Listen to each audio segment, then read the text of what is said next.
Emma Grace Carter drove her bare hands into the open wound on the dying stallion's neck and did not flinch. Blood soaked through her sleeves. The horse screamed. Every man standing behind her in that barn took a step back. She did not move an inch. "You're wasting your time," the foreman said. "That animal is already dead. He just hasn't stopped breathing yet." Emma looked up at him with eyes that had already decided something the rest of that room hadn't. "Then I guess I've got until he does." If this story already has your heart beating faster, subscribe to this channel right now and hit that notification bell, because every single week we bring you stories like this one.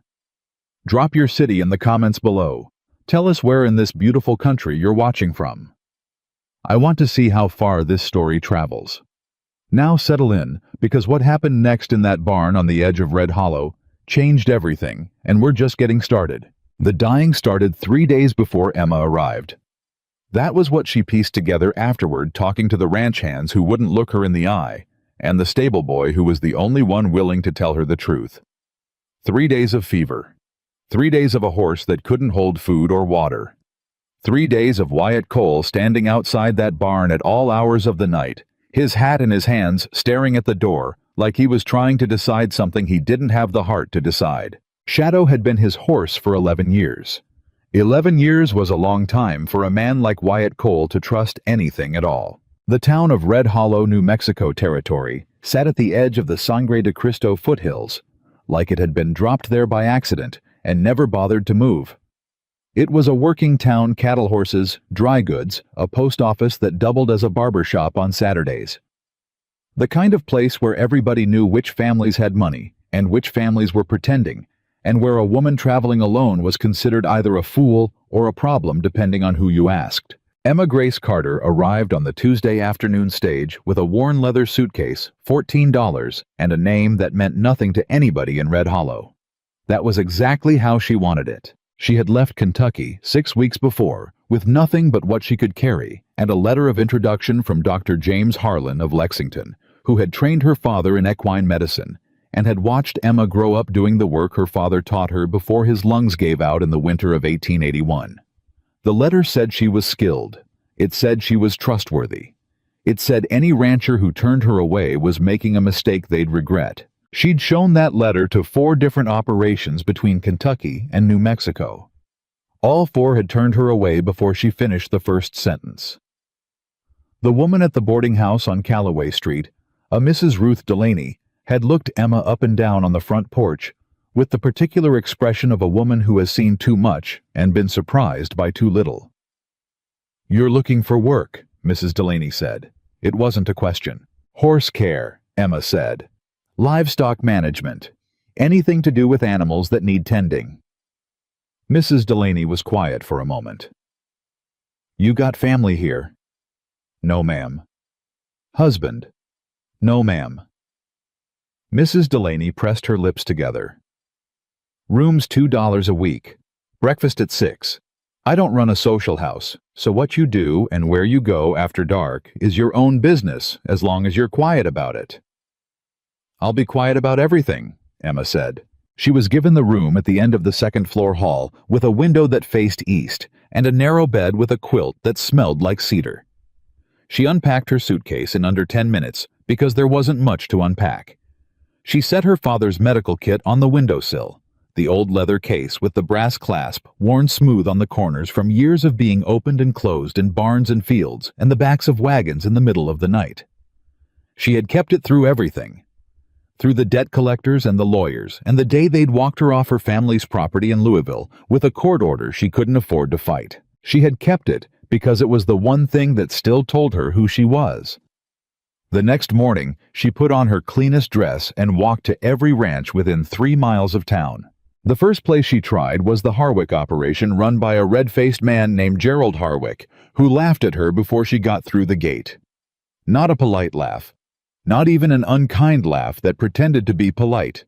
A full, loud, open-mouthed laugh that brought 2 of his workers around the corner of the barn to see what was funny. "Horse doctor," he said to the men behind him. "Lady horse doctor." They laughed too. Emma thanked him for his time and walked back to the road. The second place sent a boy out to tell her they weren't hiring.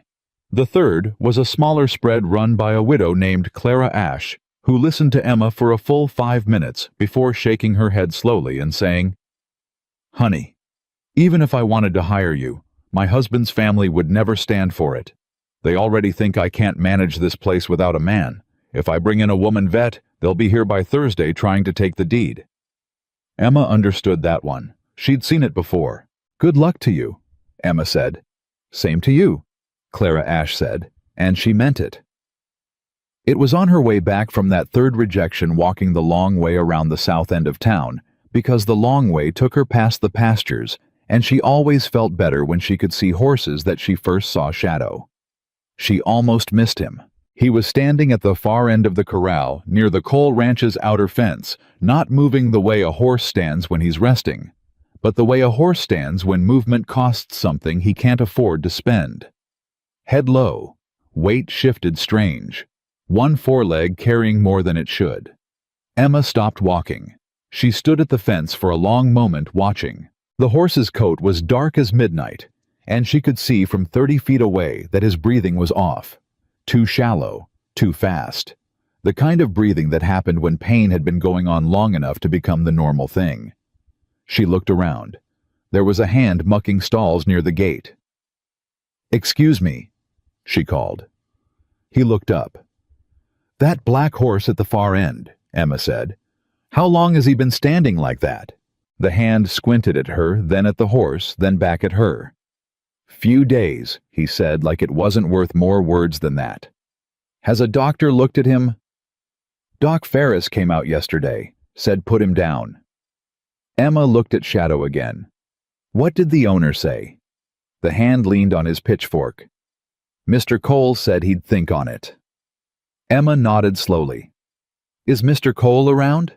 "He's in the house." The hand looked her over the same way everyone had been looking her over since she crossed the Mississippi River.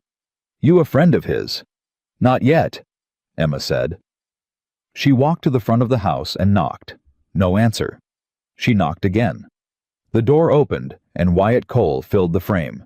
He was taller than she expected, wide in the shoulders. The kind of man who had spent so many years outdoors that the sun and the wind had written themselves into his face, and the lines around his eyes weren't from smiling. He was wearing work clothes, and he hadn't shaved in what looked like 3 or 4 days, and he looked at her the way a man looks at someone standing on his porch who he has no idea what to do with. "Mr. Cole," Emma said. "That's right. My name is Emma Carter. I arrived in Red Hollow yesterday. I've been looking for work in horse care and livestock management." She paused just half a beat. "I saw your black stallion in the far corral. I'd like to take a look at him if you're willing." Wyatt looked at her for a long moment without saying anything. It wasn't a hostile look. It was the look of a man who had been hit with enough surprises to stop reacting to them on the outside. "Doc Ferris already came," he said. "I know. Your hand told me." Emma kept her voice even. "I'd still like to take a look." "Doc Ferris has been treating horses in this county for 20 years. I know what I'm doing, Mr. Cole. My father trained under James Harlan of Lexington. I've been working with horses since I was 8 years old. I'm not asking to replace what Doc Ferris said. I'm asking for 10 minutes in that corral." Wyatt studied her. Not her dress or her face the way most men did. He studied her hands. She noticed that. He looked at her hands, the calluses, the clean nails, the way she was holding herself, and something behind his eyes shifted just slightly. "That horse is dying," he said. "I don't want him distressed." "I won't distress him," Emma said. "I promise you that." Another long silence. 10 minutes, Wyatt said. He followed her to the corral which she had expected. He stood at the fence with his arms crossed and his jaw set, watching her the way a man watches something he's already decided not to believe in, but can't quite make himself look away from. Emma climbed through the fence rails and walked toward Shadow slowly. Not in a straight line, slightly sideways, letting the horse see her coming from the corner of his vision so nothing about her approach felt like a threat. "Hey," she said softly. "Hey, big fella, I see you." Shadow's ears moved. He turned his head toward her, and she could see his eyes dark, intelligent, exhausted in a way that went deeper than tired. She held out her hand, palm up. Waited. The horse lowered his nose to her hand. Didn't pull away. "There you are," Emma murmured. She began examining him with slow, deliberate movements, talking the whole time in a low, steady voice. Not the words themselves, but the sound of them, the way her father had taught her. "Animals don't listen to what you say. They listen to what you mean." She moved along his left side, checking the muscles, the lymph nodes under the jaw, running her fingers along the neck until she found it a heat that was different from the surrounding tissue. Localized. Deep. She crouched down and checked the legs, the hooves. Then she stood and looked at the base of his neck, more carefully parting the coat with her fingers. There. A wound. Small, almost invisible. Closed over on the surface, but swollen underneath the skin tight and hot to the touch. An abscess, she was almost certain. Localized infection that had gone systemic. Not a death sentence, not yet, but it would be if it went untreated another 48 hours. She straightened up and walked back to the fence. "Did Doc Ferris check his neck?" she asked. Wyatt frowned. "He checked everything." "Did he check the base of the left side behind the shoulder?" A pause. "I don't know what he checked specifically. There's a wound there that's closed over. It's infected underneath. The infection's spreading into his bloodstream, which is why he's feverish and can't hold food. If you drain it and treat it properly, there's a very good chance that horse survives." Wyatt stared at her. Doc Ferris said the organs were shutting down. Organs shut down when there's systemic infection long enough. That's the result, Mr. Cole, not the cause. Treat the cause and the result changes. She met his eyes. "I can't promise you certainty, but I can promise you that putting him down right now means giving up on something that still has a fight left in it." The silence that fell between them was the kind that had weight to it. "You're telling me Doc Ferris got it wrong," Wyatt said. "I'm telling you there's something he may have missed." She didn't flinch. "It happens. Infections at that site are easy to overlook if the coat is thick and the horse isn't showing obvious external trauma. I'm not saying he was careless. I'm saying I'd like to try something different before that horse takes his last breath." Wyatt looked at Shadow. Shadow had turned his head back toward them. Standing at the far end of the corral, barely holding himself up, the big black stallion was watching his owner with eyes that were still somehow patient. Emma watched Wyatt's face. She had gotten good at reading people in the years since her father died. She had needed to because she had no one else to rely on, and the world was not particularly interested in making things easy for a woman traveling alone. She could see the grief in Wyatt Cole, old and layered, settled into the lines of his face, the way grief settles when you stop fighting it and start just carrying it around. She could see the thing it had done to him, the way he held everything at arm's length, the careful blankness he kept ready, the way he'd looked at her hands instead of her face, because looking at her face would have meant looking at a person. She could also see underneath all of it that he loved that horse. Not the way a man loves property, the way a person loves something that has been with them through the worst of everything. "One night," he said finally. His voice was flat, like he was reading from a paper. "You have until sunrise. If that horse isn't better, I do what Doc Ferris said." "One night is enough to see if we're moving in the right direction," Emma said. "That's not what I said." His eyes came back to her direct and sharp. "I said sunrise. Whatever direction we're moving, if Shadow is still suffering at sunrise, we end it. I won't let him hurt longer than he has to for the sake of an experiment." Emma nodded. "That's fair. You'll need supplies." "I have what I need in my kit. I may need hot water and clean cloth." "I'll tell the cook." He pushed off from the fence and walked back toward the house without another word. Emma turned back to Shadow. "Okay," she said quietly. "You and me." She worked straight through the dark. The ranch hands gave her a wide berth in those first hours, which suited her fine.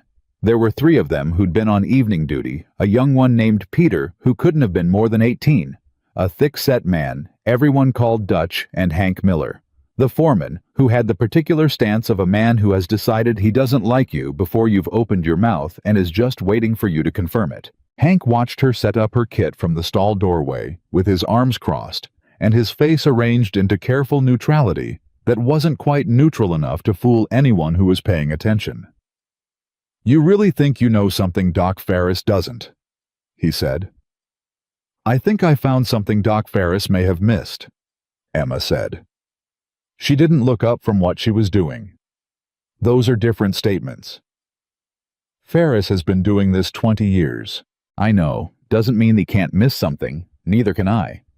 She laid out her instruments in the order she'd need them.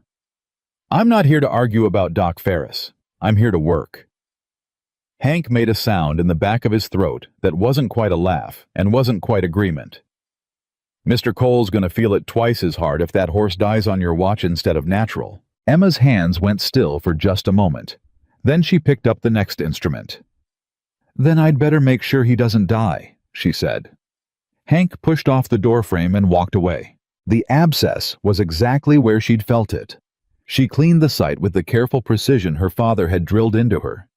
Drained, it slowly cleaned it again, packed it with the drawing salve she made herself from a recipe her father had written in the margins of an old veterinary text in a loose, slanting hand she still recognized as his. She spent an hour on that wound alone. She monitored Shadow's temperature with her palm against his neck every 20 minutes. She coaxed water into him using a cloth soaked in clean water, pressed to his gums because he was too weak to drink from a bucket. And then she mixed the willow bark preparation she'd been using since she was 12 years old, and got it into him, a little at a time patient, as the night itself. She talked to him the whole time, not about the wound or the fever. She talked to him about Kentucky, about the farm they'd lost and the smell of the bluegrass in the morning before the dew burned off, and the way her father used to whistle when he was working the same 4 notes over and over, a habit so ingrained that she used to hear it in her sleep. She told Shadow about the first horse she'd ever treated on her own, a young mare with a hoof abscess that everybody had said would never walk right again. She'd been 15. The mare had been fine inside of 3 weeks. She wasn't sure if Shadow could hear her. She was fairly sure it didn't matter. Around 2 in the morning, Peter the young hand appeared at the barn door with a tin cup of coffee and held it out without saying anything. Emma looked up. "Thank you," she said. Peter nodded. He stood there for a minute watching her work. "He's a good horse," Peter said finally. "I can tell," Emma said. "Mr. Cole rode him into town every single day for 3 years after Mrs. Cole passed. Every single day, same time, same road." Peter was quiet for a moment. "I think that horse was the only thing that got him out of the house for a while." Emma looked at Shadow's face. The horse's eyes were half closed, but his breathing had changed in the last hour. Marginally. She wasn't going to let herself think too hard about that yet. "How long ago did Mrs. Cole pass?" she asked. 6 years, maybe 7. Peter shrugged with the carelessness of someone too young to have carried grief that long. "He doesn't talk about it." "No," Emma said. "I imagine he doesn't." She drank the coffee. It was strong and slightly burnt, and it was the best thing she'd had in 2 days. Peter drifted back to wherever ranch hands went in the middle of the night, and Emma went back to work. An hour before sunrise, something changed. Shadow raised his head. Not much, not dramatically. He lifted it maybe 8 inches, and his nostrils flared, and he exhaled through them slowly. A long breath that was different in quality from the ragged, shallow thing his breathing had been all night. Emma sat very still and watched him. Her heart was doing something complicated in her chest that she didn't want to name yet. The horse looked at her. "There you are," she said again. Shadow lowered his nose and rested it lightly against her shoulder. The weight of him, that enormous, exhausted, surviving head, landed on her like something she hadn't known she'd been waiting to feel. Emma pressed her palm to his jaw and closed her eyes for just a second. "I told you," she said quietly. "I told you we'd get there." She heard footsteps behind her. She didn't turn around. She already knew. Wyatt Cole stood at the stall door in the gray light before sunrise, his hat in his hands, looking at his horse. He didn't say anything for a long time. Emma kept her hand on Shadow's jaw and waited. "His head's up," Wyatt said. "Yes. His breathing's different. Fever broke about 40 minutes ago." She finally turned to look at him. "The infection's responding. He needs 2 more days of treatment, clean water soft feed when he'll take it, and no work for at least 6 weeks. But Mr. Cole," she met his eyes steadily, "he's going to be all right." Wyatt Cole looked at his horse for a long time. When he finally looked back at Emma, his face had changed. Something behind it had shifted that she didn't think he'd meant to let her see, and the fact that she'd seen it seemed to settle on him like a new kind of weight. Not bad necessarily, just new. "How much?" he said. His voice was rough. Emma blinked. "I beg your pardon?" "For the treatment. How much do I owe you?" She thought about it for a moment. She thought about the boarding house and the $14 and the 4 places that had turned her away. She thought about what she actually needed and what was fair, and what a man like Wyatt Cole would respect more than a number pulled out of the air. "A job," she said. Wyatt looked at her. "I need work," Emma said. "I'm good at what I do. You've seen that now. If you've got horses that need regular care, I'd like the position. Whatever you think it's worth." The silence stretched between them in the pale light of the barn, while Shadow breathed steadily against Emma's shoulder. "Hank runs this operation," Wyatt said carefully. "I'm not asking to run anything. I'm asking to do the work I know how to do." Another silence. Longer. "You'd have to deal with the hands," Wyatt said. "They're not going to make it easy." "I haven't had anything easy in 2 years," Emma said. "I reckon I can manage." Something moved across Wyatt Cole's face that might, in different lighting, have looked almost like the beginning of a smile. It didn't quite arrive, but it moved in that direction. "6 weeks trial," he said. "You keep Shadow healthy. You do the work without causing trouble. We see how it goes." "That's fair," Emma said, for the second time in one night. Wyatt nodded once. He looked at Shadow again, and this time his hand came up and rested briefly on the horse's neck, just for a second, just the lightest touch, before he pulled it back.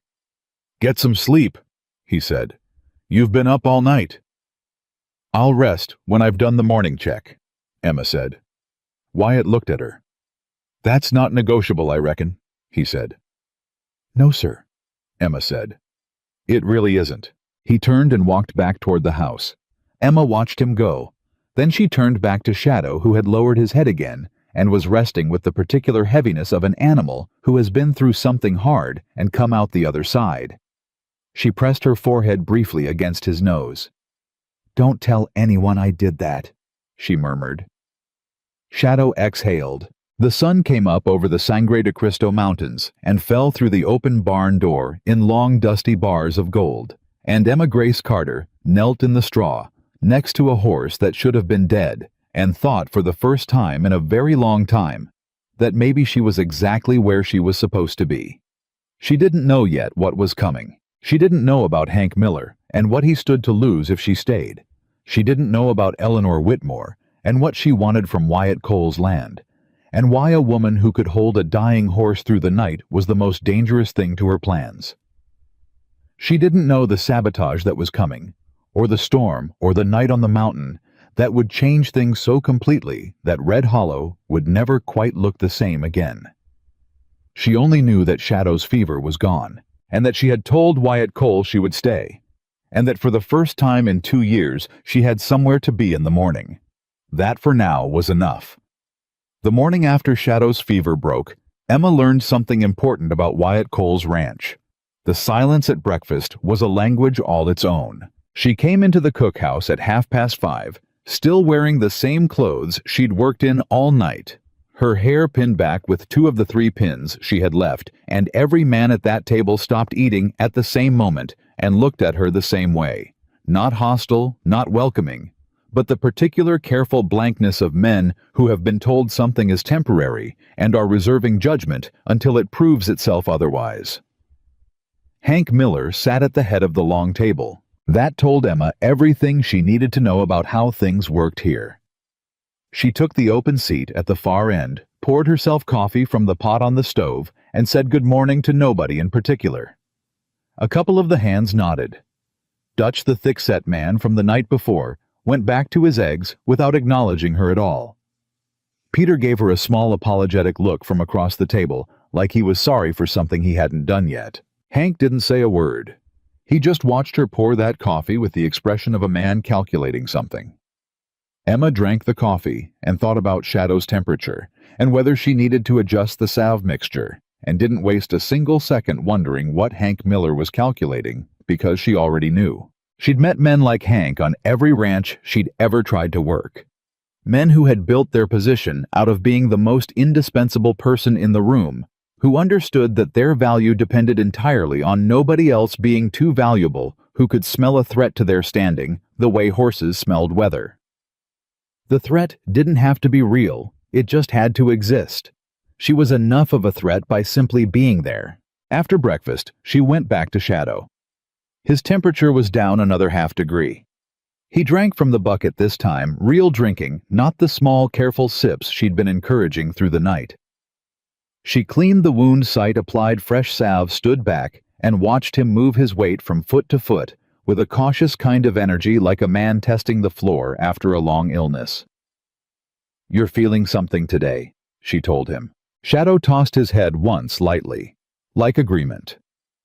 She was making notes in the small book she kept in her kit pocket when she heard the footsteps behind her and knew without turning around that it wasn't Peter. "Mr. Coles asked me to set your duties for the week," Hank said. Emma kept writing. "All right. You'll work the east pasture horses Monday through Friday. Morning checks, evening checks. Any treatment needs come through me first." She stopped writing. She turned around slowly.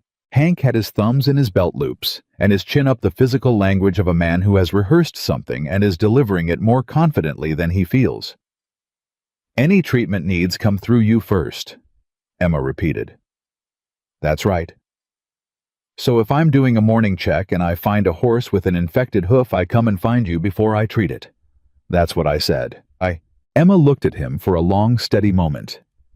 "Hank," she said, keeping her voice completely even, "by the time I find you and explain what I found, and you decide whether to authorize treatment, and I come back and actually treat it, whatever was a minor problem at 7 in the morning could be a serious problem by 9. You understand that, don't you?" Hank's jaw tightened. "I understand how this ranch operates." "I'm sure you do," Emma said. "And I'm not trying to step on anything that's yours. But I was hired to do a job, and that job requires me to make certain decisions in the moment, the same as it would for any other person doing this work." She paused. "Unless Mr. Cole told you specifically that my decisions need to go through you first." The pause that followed was half a second too long. She had him, and they both knew it. "We'll see how the week goes," Hank said. "That sounds reasonable," Emma said. He left. Emma turned back to Shadow and let out a breath that was slow and careful and very quiet. She had learned something else important, and she filed it away. Wyatt Cole had not told Hank Miller to put her work through him. Hank had made that up on his own. Which meant Hank was worried enough about her presence to start drawing lines she hadn't been told existed. That was useful information. What was not useful was what happened 2 days later when she went to order supplies. Red Hollow had one dry goods operation that also kept a limited stock of veterinary supplies. Gaines Mercantile on the main road, run by a narrow man named Theodore Gaines, who kept the store the way some people kept secrets, which was to say tightly and with no more sharing than was absolutely necessary. Emma had a list sulfur compound clean muslin, 2 specific tinctures she used regularly, willow bark if they had it. Basic things. Things any livestock operation would reorder on a schedule. Theodore Gaines looked at her list, looked at her and said, "Account name, Emma Carter. I'm working at the Cole Ranch." He looked at the list again. "I'll need Mr. Cole's authorization." Emma blinked. I beg your pardon. For a ranch account purchase, I'll need authorization from the account holder. I'm employed by the account holder. Then you'll need him to send a note. Gaines folded the list and pushed it back across the counter toward her. Those are the terms for account purchases. Emma stood there for a moment. She'd been in enough towns to recognize when the rules were real and when they were invented for the occasion. This was the second kind. She'd seen the hands from a dozen different ranches come in and purchase on account without anybody asking for a note. She could tell from the way Gaines was looking at a point just past her shoulder that he knew she knew it too. She picked up the list. "I'll be back," she said. She went to find Wyatt. She found him in the far barn, looking at a fence repair that needed doing, measuring something with a long piece of rope and making mental calculations that showed in the set of his jaw. He looked up when she came in. She explained the situation plainly, without complaint in her voice, because she'd found that complaint, even justified complaint, made people in Wyatt's position defensive before they'd heard the facts. She stated what happened. She stated what she believed the reason was. She asked if he could write a general authorization for her to use at the mercantile. Wyatt listened without interrupting. When she was done, he said, "Gaines ask any of my other hands for notes." "Not in my observation," Emma said. Wyatt looked at the rope in his hands for a moment. Then he said, "I'll go with you." "Mr. Cole, you don't need to do that. A note would be, 'I'll go with you,'" he said again. They walked to Gaines' mercantile together, and the look on Theodore Gaines's face when Wyatt Cole walked through that door behind Emma Carter was the kind of look a man gets when a calculation he felt certain about turns out wrong. Wyatt didn't say much. He didn't need to. He stood at Emma's shoulder while she read her list again, and he said to Gaines, "Whatever Miss Carter needs for the horses, put it on my account." And Gaines said, "Of course, Mr. Cole." And that was the end of it. On the walk back, Emma said, "Thank you." "Don't thank me," Wyatt said. "I need my horses cared for. That requires supplies." "Nevertheless." He was quiet for half a block. Then, "How's Shadow this morning?" "Better. He ate. Real eating, not just mouthing at it." She watched a wagon go past on the main road. "Another week, maybe less, before I'd say we're fully out of the woods. But the infection's retreating." Wyatt nodded. He didn't say anything else. But she noticed that when they turned back toward the ranch road, he walked on the outside of the sidewalk. The way a man walks when he's placing himself between someone and the street. She didn't know if he was conscious of doing it. She decided not to think too hard about what that meant. The second week was harder than the first in ways she hadn't anticipated. It wasn't the workload. The workload was what she'd expected, harder than some places she'd been, not as hard as others, and the East pasture horses were a mix of temperaments that kept her genuinely interested. There was a young chestnut gelding with a tendency to favor his right foreleg when the weather changed, and a gray mare of about 12 who was starting to show the early signs of what Emma recognized as navicular disease, subtle enough that nobody had caught it yet, and a big bay quarter horse who had what she was fairly sure was a dietary deficiency showing up in the quality of his coat. She documented everything. She liked documentation the way some people liked order, not for its own sake, but because good records were the difference between catching something early and catching it late, and late cost more than early in every currency there was. What was harder was the watching. Not the hands exactly. The town. Red Hollow had a way of knowing things before you'd told them, the way small frontier towns always did, where information moved faster than wire, and the social geography was a set of allegiances so old and settled that a stranger could walk into them without even knowing they existed. Emma became aware in that second week that she had become a subject of discussion in ways she couldn't fully see. She felt it first at the general store on Thursday afternoon, when two women she didn't know stopped their conversation the moment she walked in and started it again differently when she left. She felt it at the water pump on Friday morning, when the woman from the next-door property, a Mrs. Sutton, gave her a look that was not quite friendly and not quite unfriendly, but somewhere in the careful middle, the look of a woman who has heard something and hasn't made up her mind yet. She felt it most acutely on Saturday, when she went to pick up the week's mail for the ranch. and the postmaster's daughter, a girl of maybe 16, looked at her and then looked away quickly, with the particular guilt of someone who has just repeated something they maybe shouldn't have. Emma didn't know exactly what was being said. She had a general idea. A woman alone, working on a man's ranch, no husband, no family, living in a boarding house. Those pieces arranged themselves into the kind of story that wrote itself in small towns, and the story was never flattering, and the story was almost never questioned once it started moving. She'd lived inside that story before, in Kentucky, in Missouri, in 2 different counties in between. She'd never found a way to fight it directly. You couldn't argue with a story people hadn't said out loud to your face. You could only keep working and let the work do the talking, and hope that what people saw eventually outweighed what they'd been told. What she hadn't counted on was Eleanor Whitmore.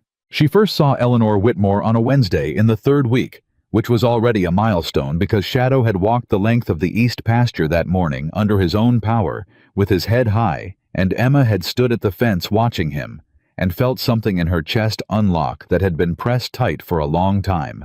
Eleanor Whitmore arrived at the Cole Ranch in a private carriage with brass fittings and a driver who opened the door for her with the practiced efficiency of long service. She was a woman of about 50, beautifully dressed for the frontier, which meant her clothes were expensive enough to be conspicuous and practical enough to hide it a little. She had the face of a woman who had been genuinely beautiful once and had decided somewhere along the way that beauty was less reliable than authority, and had switched allegiances accordingly. Emma was at the water trough when the carriage came through the gate. She didn't stop what she was doing. Eleanor Whitmore's eyes went to her immediately and stayed there for a beat longer than was casual. Then Eleanor swept past into the house without a word, and Emma went back to checking the trough pressure and thought so. That's her. She didn't know the details yet. Those came later in pieces from the most unexpected source. It was Peter who told her on a Thursday evening while she was mixing the supplement she'd been adding to the gray mare's feed, talking in the easy, unfocused way young men talk when they want to say something but haven't organized it into intention yet. "Miss Whitmore's been after this property for about 3 years now," Peter said. He was leaning on a stall door, not quite looking at Emma, turning his hat in his hands. "Her family owns the water rights on the creek east of here. She's been buying up adjacent land one piece at a time. This is the last big one that ain't hers." "And Mr. Cole won't sell," Emma said. "Mr. Cole won't even talk about selling." Peter's voice had a certain admiration in it. "She's come out here 4 times in 2 years with her lawyer and different numbers, and he's walked away from every conversation." Emma measured the supplement carefully. What does she want the land for? Running cattle north. Big operation. She already runs 3,000 head, but she needs the access this land gives her to the mountain grazing. Peter paused. "Word is, she's been talking to the Territorial Land Office about some kind of—" he waved his hand vaguely. "Some kind of challenge to Mr. Cole's deed. I don't know the details of it. Ranch business." Emma said nothing. She was thinking. "Why are you telling me this?" she asked after a moment. Peter looked at his hat. "Because you're going to be here a while," he said. "And I think it's good for you to know the lay of things." Emma looked at him. He was young, this boy, young enough that his instinct toward fairness hadn't been ground down yet by years of learning that fairness was complicated. She liked him for it. "Thank you, Peter," she said. "Yes, ma'am," he said, and she had noticed that he'd started calling her ma'am somewhere in the 2nd week, which was a sign of something she thought. What she did not tell Peter was that she'd already figured out several things on her own. She'd been watching Hank Miller for 2 weeks with the same careful attention she gave to any animal whose behavior she needed to understand. And what she'd observed was this. Hank made small errors, consistent ones. The kind of small errors that didn't seem like errors unless you were keeping the kind of records Emma kept. The gray mare's dietary issues should have been caught months ago by anyone doing proper weekly checks. The bay's coat condition was a 4-week problem minimum. The chestnut gelding's leg issue had been documented in the previous ranch records. She'd found the old pages in a box in the tack room, and the note from 6 months ago said monitor, but there was no record of any monitoring having happened. Hank Miller had not been doing thorough checks. That could have been simple carelessness. It could have been overwork. But combined with the way he'd tried to put her work through him as a filter, and the way he'd watched Eleanor Whitmore's carriage leave on Wednesday with an expression that wasn't quite the expression of a man watching his employer's problem drive away, it was something else. She didn't have enough yet to say what, but she was paying attention. She was always paying attention. Shadow walked 3 lengths of the outer pasture without stopping on Friday morning, and Emma stood at the fence and let herself feel quietly, and without showing it the particular satisfaction of having been right when everyone said she was wrong. It was a satisfaction she didn't advertise. She'd learned that advertising it created enemies and confirmed suspicions and generally made everything harder. But she felt it. Wyatt came to the pasture at mid-morning. He did this now, just appeared sometimes in a way that wasn't quite accidental and wasn't quite purposeful, positioned to see Shadow without it looking like he'd come specifically to see Shadow. Emma had started timing her pasture sessions to give him this window because she recognized grief, and she recognized what it looked like when someone was scared to hope, and she didn't want to take that from him by making it a performance. She stayed at the far side and watched Shadow. Wyatt stayed at the near side and did the same thing. After a while, he said across the space between them, "How much longer before he can be ridden?" 6 weeks, Emma said. "Minimum." "You said that from the start." "I say it again now because sometimes people hear the improvement and think the timeline changes." She looked at him across the pasture. "It doesn't." "I wasn't planning to rush it." "I know." She paused. "I just find it's better to say it clearly." Wyatt was quiet for a moment. Then, "You always this direct?" "I find it saves time," Emma said. Something moved across his face, that same almost expression from the first morning, the thing that moved in the direction of a smile without quite becoming one. He turned and looked at Shadow again. "Mrs. Whitmore is coming back on Monday," he said. His voice was flat, saying it the way his voice went flat when something had weight he didn't want to give it. "She's bringing her lawyer." "I know," Emma said. He looked at her. "Peter." He was trying to be helpful. Wyatt made a sound that wasn't quite a laugh. "He talks too much." "He talks the right amount," Emma said. "He just talks to people Hank Miller might not approve of." The silence that followed had a different quality from their usual silences. She'd said more than she'd meant to, maybe, or exactly what she'd meant to, which was its own kind of risk. Wyatt looked at her steadily. "That's a specific thing to say." "I'm a specific person," Emma said. She held his gaze. "Mr. Cole, I'm not telling you anything about your own operation. You know it better than I do. I'm just saying that what I observe in my work doesn't always line up with what I'd expect to see if things had been going the way they should." The silence stretched. She waited. "What are you observing?" he said. She told him. "Not everything. Not the speculation about Hank and Eleanor Whitmore, because that was still speculation and she wasn't the kind of person who built accusations on inference. But the factual things, the mare's condition timeline, the bay's coat, the chestnut's leg record that had no follow-up." She kept her voice neutral and her language specific, because this was not a conversation about blame. It was a conversation about facts, and she needed him to hear the facts clearly. Wyatt listened the way he always listened, completely still, without interrupting his eyes on the middle distance. When she was done, he said, "Hank's been with me for 8 years." "I know." "You're saying he missed things." "I'm saying things were missed," Emma said carefully. "I can't tell you why." Another silence, longer than the others. "I'll look into it," Wyatt said. Emma nodded. "That's all I'm asking." He left without saying anything else, walking back toward the main barn with the deliberate, unhurried stride of a man who has been handed something difficult and is deciding where to put it. Emma stayed at the fence. Shadow moved along the fence line toward her, slow and confident and alive. She held out her hand. He pressed his nose into her palm, The thing she had been too careful to feel all week pushed up through her chest, then sudden and undeniable the knowledge that she had done this, that she had held this animal together in the dark when everyone had written him off, that she had been right and stayed right through the exhaustion and the doubt and the condescension, and the invented rules, and the careful silence of a town that had already decided what she was. She pressed her forehead against Shadow's nose just for a second. Then she straightened up, put her notebook back in her pocket, and went to check the gray mare's hooves. She had work to do. She did not see Hank Miller watching her from the tack room door. She did not see the way his eyes went from her to Shadow, to the house where Wyatt Cole had just gone inside. And she did not see him pull a small piece of paper from his vest pocket, look at it once and put it back. But she would. In the days that were coming, she would see all of it. And by the time she did, the sabotage would already be in motion.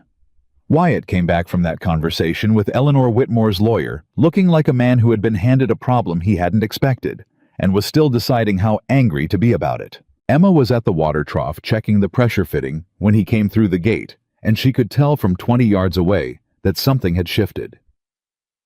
His jaw was set in a way she hadn't seen before, not the careful blankness he usually kept ready, but something harder underneath it, something that had been struck and was vibrating. She didn't ask. She went back to the fitting. He stopped a few feet away and stood there for a moment. "She's filed a deed challenge," he said.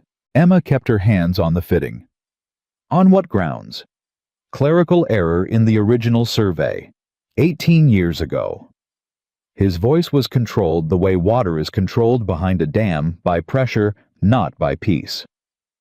"She's claiming a boundary dispute that would put 40% of this ranch's south pasture inside the contested zone." Emma straightened up slowly. "Can she make that stick?" "Her lawyer thinks she can." He looked at nothing in particular, somewhere past Emma's shoulder. "My lawyer says it depends on whether the original survey documentation is still at the territorial office, and the preliminary inquiry he made yesterday suggests that particular document may be misplaced." Emma was quiet for a moment. "How long has she been planning this?" "Long enough to be ready when she filed it," Wyatt said. "Long enough that whoever helped her knew where to look and what to move." He didn't say Hank's name. Neither did Emma. But it sat between them in the silence like something they'd both picked up and were both choosing for now to set back down. "What does your lawyer need?" Emma said. "Witnesses to the original fence lines, documentation of consistent use, anything that establishes the boundary as it's been treated for the last 18 years. He finally looked at her directly. "You've been going through the old ranch records." "Yes." "Did you find anything about the south pasture fencing dates? Repairs? Anything that would establish when the current fence line was set?" Emma thought for a moment. She was very good at remembering what she'd read. "There are 3 entries in the 1874 record about south fence repairs, and a purchase ledger from 1876 with posts and wire recorded against the south boundary extension." Something moved in Wyatt's eyes. Not relief exactly. More like a man finding one solid piece of ground in a field that's been flooding. "Can you find those records again?" "Yes," Emma said. "Tonight." He looked at her for a long moment with an expression she couldn't fully read.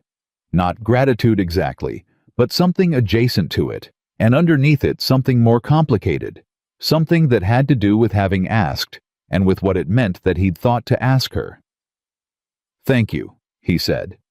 It was the first time he'd said it without her prompting him. She found the records that evening, not just the ones she'd mentioned, but 4 additional documents she'd half remembered while going back through the boxes in the tack room, including a boundary map drawn by a previous hand in 1878 that showed the south pasture fence line with enough specificity to make a surveyor's eyes light up.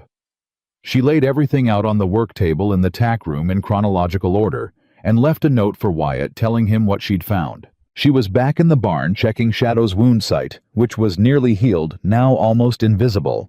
The skin closed clean over it when she heard the argument. It was coming from the direction of Hank's quarters, a small building at the north end of the property that the foreman had occupied for 8 years. She couldn't make out the words at first. Then she got closer, not moving deliberately. Closer, just moving back toward the main barn the way she normally would, and the voices got clearer. Hank's voice, low and urgent, and another voice she recognized with a cold, settling certainty she hadn't expected to feel. Eleanor Whitmore's driver. She stopped moving. She was standing in the dark between two buildings, and she knew that what she was about to do, stand still and listen, was the kind of thing that could end badly if she was caught, and the kind of thing she couldn't not do. The driver was saying something about timing. Hank said something back that included the words, "Before Cole can use them," and Emma understood suddenly completely what those records in the tack room meant to other people besides Wyatt's lawyer. She turned around and went directly back to the tack room. She gathered the documents, all of them, the 3 entries, the purchase ledger, the boundary map, and the 2 additional pieces she'd laid out. She put them inside her father's medical kit, which was the one place on this ranch that nobody had any reason to open or touch, and she latched the brass clasp. Then she went to Wyatt's house and knocked on the door. He answered it faster than she expected, like he'd been awake and near it. He looked at the kit in her hands. "We need to put these somewhere tonight," Emma said. "Somewhere that isn't the tack room." He didn't ask her why. He stepped back from the door. She walked in. She had never been inside the house before. She didn't look around. She put the kit on the table and opened it and showed him what she'd taken, and why, telling him what she'd heard, as plainly as she'd told him everything else. Not accusation, not drama, just the facts in order. She told him the voice she'd recognized. She told him what she'd understood from what she'd heard. Wyatt sat down. He didn't look shocked. He looked like a man who has been suspicious of something for a long time and has just been handed the confirmation, and the confirmation is somehow still worse than the suspicion. 8 years, he said. Quiet, almost to himself. "I'm sorry," Emma said. And she meant it in the specific way, not sorry for telling him sorry that it was true. "When did you start to think it was him?" "When I started putting the pattern together. The missed health checks. The timing of the things that had gone wrong on the ranch over the past year." She paused. "I don't know how long it's been going on. I don't know the full shape of it. I only know what I heard tonight and what I've observed." "That's enough," Wyatt said. He looked at the documents inside the kit for a long moment. "I'll get these to my lawyer in the morning," he said. "First light." "Good. You should know." He stopped. Tried again. "You should know that I don't make a habit of being wrong about people. Not twice about the same thing." Emma recognized that this was not easy for him to say whatever it was that he was saying. "None of us do," she said. "I was wrong about you," he said. "From the first day. I want to say that plainly." She looked at him. He was looking at the kit, at her father's kit, with its brass clasp worn smooth from years of being opened in the dark. Then he looked up. Emma said, "You weren't wrong about me, Mr. Cole. You just didn't know me yet." He was quiet for a moment. Then something in his face did a thing she hadn't seen it do before, not the almost smile, not the careful blankness. Something more open than either of those, and more vulnerable, and she looked away first, because it felt like something private. "I'll see you in the morning," she said. She picked up her kit and walked to the door. "Emma," he said. She stopped. He hadn't used her given name before. She turned around. "Be careful tonight," he said. She understood what he meant. She nodded once. She was careful. But careful wasn't enough for what came next. Eleanor Whitmore arrived the following Monday, not with her lawyer, but with the county sheriff and a man from the territorial land office, and she arrived early before most of the ranch was awake, and she arrived with the specific organized efficiency of a woman who had planned the timing deliberately. Emma was already in the barn when she heard the horses on the road. She looked through the barn door and saw the carriage and the 2 riders alongside it, and felt something drop in her stomach that she recognized as the particular feeling of understanding that a situation has moved faster than you anticipated. She went to find Wyatt. He was already outside. He had clearly heard the carriage too, because he was standing in front of the house with the expression of a man who has been expecting exactly this, and is not surprised, and is also, underneath the not surprise, quietly furious, in the specific way of a man who has worked something for 20 years and has somebody try to take it. The sheriff was a man named Aldous Price, whom Emma had seen twice in town and assessed as a man who believed in the law as a structure that was useful when it aligned with the structures already in place, and inconvenient when it didn't. He dismounted with the careful authority of a man performing a role he'd been cast in. "Wyatt," he said. "Aldous Wyatt said, I've got a court order here, temporary injunction against transfer or alteration of the south boundary line, pending resolution of the deed challenge." Price held out a folded paper. "It's legal. I'm sorry to say it, but it's legal." Wyatt took the paper. He read it. His face didn't change. Eleanor Whitmore stepped down from the carriage. She was dressed for authority today, not for the frontier dark wool good buttons. Her hair arranged in the way that said, "I came to be taken seriously, not to be accommodated."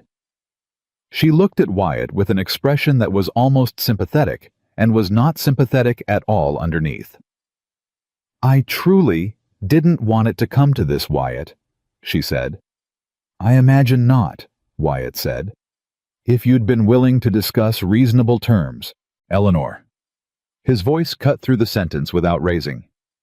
"We both know what this is." She held his gaze for just a beat. Then she looked past him. She looked at Emma. Emma was standing to Wyatt's right a half step back, not intruding, but not absent either. She met Eleanor Whitmore's eyes directly and held them. Eleanor looked at her the way a woman looks at a piece on a board she hasn't fully accounted for. "Miss Carter," she said. Something had changed in her voice, not warm, not cold, but precise. The voice of a woman adjusting. "Mrs. Whitmore," Emma said. The land office man presented his documentation. Wyatt's lawyer, who had been sent for by a ranch hand who'd ridden to town at dawn, arrived 20 minutes later, in a state of controlled urgency. And the next 2 hours were the particular controlled chaos of legal men talking at each other across tables, while Wyatt stood with his arms crossed, and Emma stood in the background and watched Hank Miller stand very still, near the far wall, with his arms crossed and his face arranged in the expression of a man deciding which way to jump. She watched him make the decision. She could see it happen the exact moment when Hank Miller looked at the land office man and then at Eleanor Whitmore, and then at Wyatt and calculated, and the calculation did not come out the way she thought it would. He looked at Emma, and something in his face, just for a moment, went from calculation to something else, something that had no strategy in it. Emma kept her own face neutral. The lawyer found the document conflict on his own within the hour. The boundary map Emma had moved to Wyatt's house directly contradicted the amended survey Eleanor's team had filed, and the purchase ledger established occupancy and maintenance of the south boundary in a way that the deed challenge couldn't simply paper over. It wouldn't end the legal question today. These things didn't end in a morning, she knew, but it changed the shape of it significantly enough that the land office man had a very careful conversation with Eleanor's lawyer in a low voice near the window, and Eleanor Whitmore's expression for the first time that morning shifted into something that had real feeling in it. She was not pleased. She looked at Emma again before she left. The look lasted 1 second. Then Eleanor Whitmore got back into her carriage, and Price remounted, and the whole procession went back down the ranch road the way it came, and the dust settled, and Wyatt stood in front of his house and didn't move for a long moment. His lawyer said, "Where did those records come from?" "Miss Carter found them," Wyatt said. The lawyer looked at Emma with an expression that recalibrated quickly from the previous assessment he'd clearly been making. "That boundary map is going to matter considerably," he said. "Where was it?" "In a box in the tack room," Emma said, "with the other historical records." The lawyer opened his mouth, closed it, and then said, "I need copies, today if possible." "I can have copies made this afternoon," Emma said. He nodded at her in the specific way that men nodded at people they'd underestimated when they'd been forced to stop underestimating them. Emma had seen that nod before. She had a collection of them. The lawyer left. The ranch hands drifted back to work. Emma and Wyatt were alone in front of the house. "You moved those records last night," Wyatt said. Not a question. "Yes." "Because of what you heard?" "Yes." He looked at the road where Eleanor's carriage had gone. "If you hadn't—" "But I did," Emma said. She kept her voice level. "So we don't need to think about the other version." He turned and looked at her with that direct, complete attention of his, the kind he gave to things he was deciding how to think about. She held it. "Hank's leaving," he said. "Today." Emma had expected this. "Okay. I'll need someone to run the operation properly." She waited. "That's not a question," he said. "That's an offer." Emma was quiet for a moment. She thought about the boarding house, and the $14, and the 4 ranches that had turned her away, and the long road west, and her father's kit, with its brass clasp worn smooth from years of good work. She thought about what she'd come here wanting, and what she'd found instead, and whether those two things were different enough to matter. "I'd want to hire Peter permanently," she said. "He's got good instincts, and I'd rather train him right than break in someone new." Wyatt blinked. Then he said, "That's your counteroffer." "That's my condition," Emma said. "Among others." Something that had been under pressure in Wyatt Cole's face since Eleanor Whitmore's carriage came down the road finally released, and he looked for one unguarded second, like a man who has not laughed in a long time, and has just been surprised by the urge. "All right," he said. "Peter stays." "Good. What are the other conditions?" "I'll write them down," Emma said. He almost smiled. She was almost certain of it this time. But she didn't get to think about that smile for very long, because Hank Miller was standing at the corner of the barn, and he was looking at her. And he had the expression she'd seen on his face that moment in the meeting, the one with no strategy in it. "Miss Carter," he said.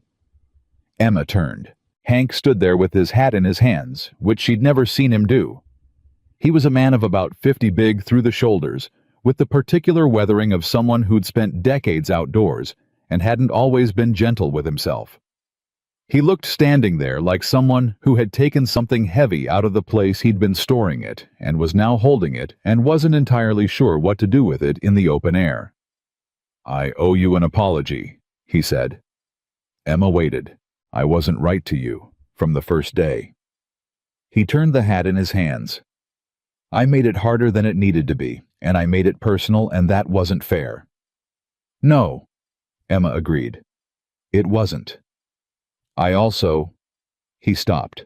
The hat went around once more. "I also made some choices about this operation that weren't in Mr. Cole's interest. I let things go that I shouldn't have let go because it suited someone else to have them go." Emma kept her face neutral. I know you know," Hank said. There was something like rueful in his voice. "You've been knowing for a while." "A little while." He nodded slowly. "I'm leaving today. It's right that I do." He looked at her directly. "You're good at what you do, Miss Carter. I was wrong to pretend otherwise. And whatever He made a gesture that encompassed the last few weeks without precisely defining them. "Whatever I did that made things harder than they needed to be, I'm sorry for it." Emma looked at him for a long moment. "Thank you, Hank," she said. He put his hat back on and walked away. Emma watched him go. She didn't feel triumphant. She'd learned years ago that being right about something didn't feel the way you expected it to, especially when being right meant someone else's fall. What she felt was something quieter, the clean, sober feeling of having held her ground through something and come out the other side with the ground still under her feet. She went back to the barn. Shadow was at the far end of his stall, with his ears forward watching the door. His coat had the particular sheen of a healthy horse in the beginning of recovery, not the full gloss he'd have in another few weeks, but getting there. She could see it every day, the incremental return of something that had almost been permanently lost. "Good morning," she told him. He moved to the stall door and pressed his nose against her shoulder. She stood there with one hand on his jaw and let herself be still for a minute, Just 1 minute, while the ranch settled into its new shape around her. She had a job. A real job on her terms with her conditions. Shadow was alive. The records were safe. It should have felt like the end of something. It didn't. Because that evening, when the sky had gone the dark purple-gray of a storm building fast from the north, Peter came to find her at a run. He was pale. He was out of breath. And what he said when he reached her stopped everything she'd been thinking entirely. "Miss Carter." He grabbed the barn door to steady himself. "South fence is down, all of it. And the horses, the east pasture horses, they've bolted." Emma was already moving. "How many?"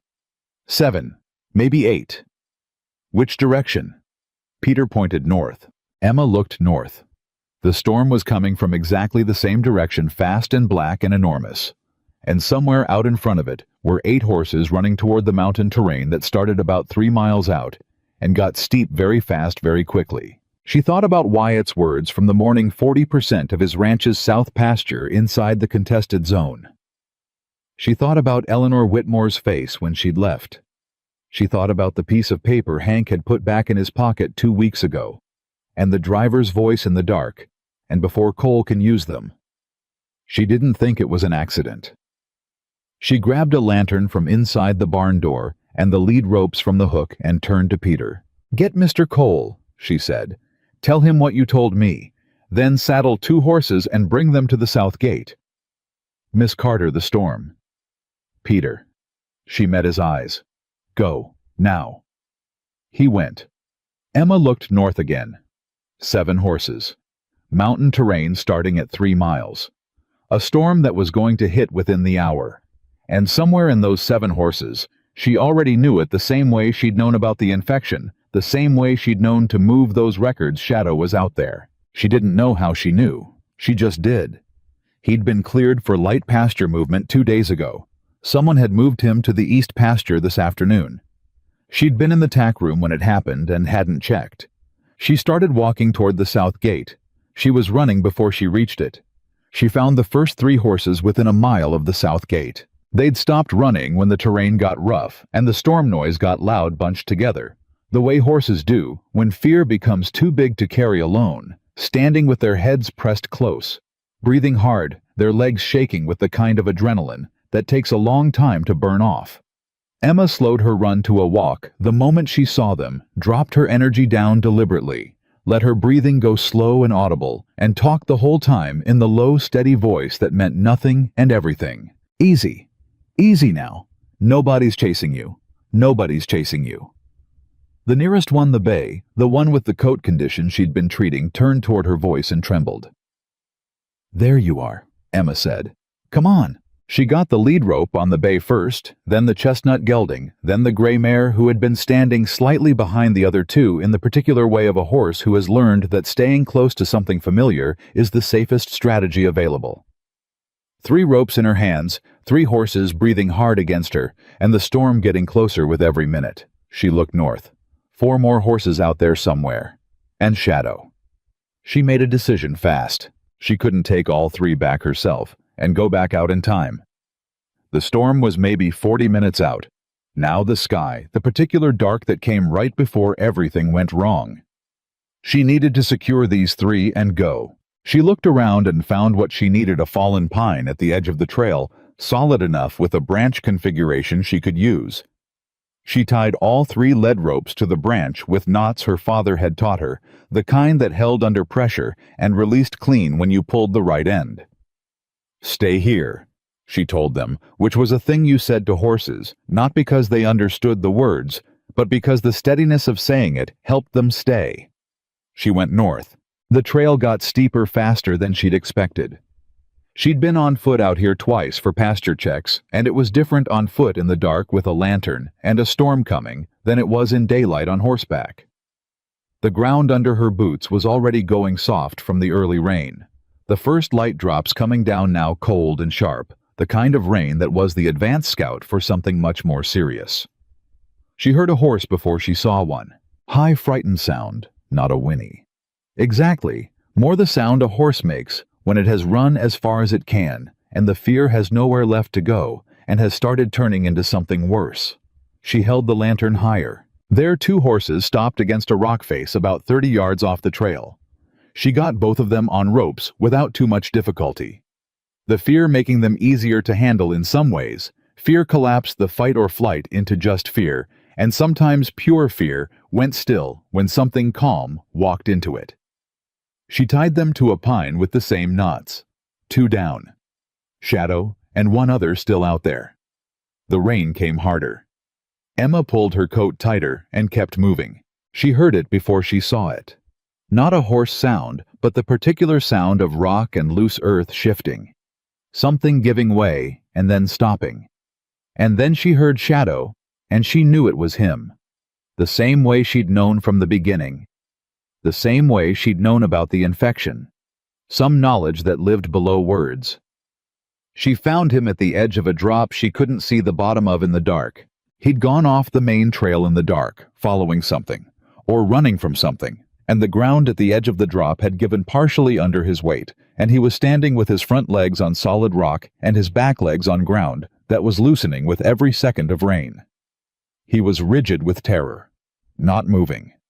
The particular stillness of an animal that understands at some cellular level that movement in the wrong direction is the last movement it will make. Emma stopped. She stood very still for 2 seconds and looked at the situation the way her father had taught her to look at situations that required precision completely without rushing toward the action, because the first 2 seconds of looking correctly were worth 10 minutes of acting wrong. The solid rock Shadow's front legs were on was wide enough. If she could get to him from the left side without putting weight on the ground that was already moving.